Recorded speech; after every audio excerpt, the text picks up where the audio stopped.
सभी बच्चों को गुड मॉर्निंग। आज मैं माय मदर 866 जो उनका यात्रा वृत्तांत है, यादगार है, मेमोरीज है, मैं उसे एक्सप्लेन कर रहा हूँ।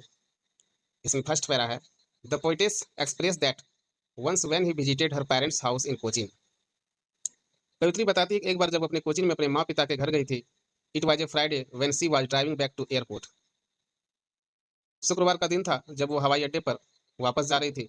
हर mother was sitting beside her at the back of the car. उसकी माँ कार में उसके पास बैठी थी। कवि ने अपनी माँ की ओर देखा। She was that her mother was sleeping and her mouth was open. She further explained that the color of her mother's face was like that of ash.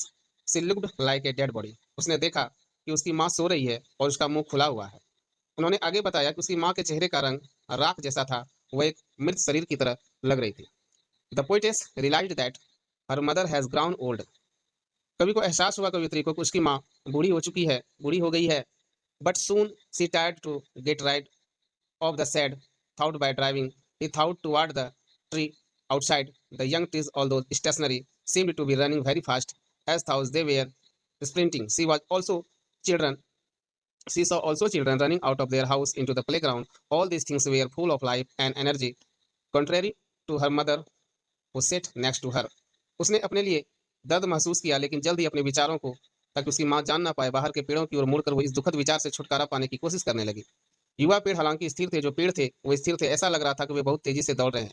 आप देखते होंगे बच्चों कि जब आप किसी साइकिल से, कार से, बाइक से या ट्रेन से सफर करते हैं तो लगेगा कि आपको जो भी चीज स्थिर है वो पीछे से, वो तेजी से पीछे जा रही है। उसने बच्चे को अपने घर से बाहर मैदान में भागते हुए भी देखा। ये सभी चीजें जीवन और ऊर्जा से भरपूर थी। बट लेकिन उसकी माँ जो थी, उनकी बगल में बैठी उनकी माँ जस्ट इसके विपरीत थी। The poet continues that when she reached the airport, जब कवित्री एयरपोर्ट पर पहुंचती है, she finished with the security check and stood a few yard away from her mother. कवित्री आगे कहती है कि जब हवाई अड्डे पर पहुंची तो उसने सुरक्षा जांच की और अपनी माँ से कुछ गज की दूरी पर खड़ी रही। She noticed her mouth again, mother again face which looked so dull, weak and pale. उसने अपनी माँ के बूढ़े होते हुए चेहरे पर ध्यान दिया, जो इतनी सुस्त, कमजोर और पीला लग रहा था।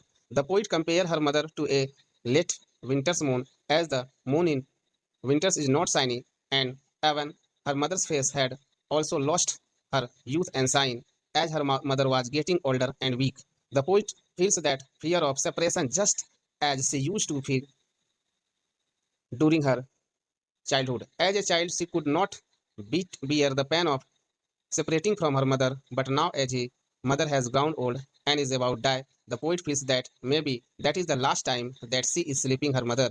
She tried to hide her fear by smiling and smiling. She then said that she would soon see her mother again.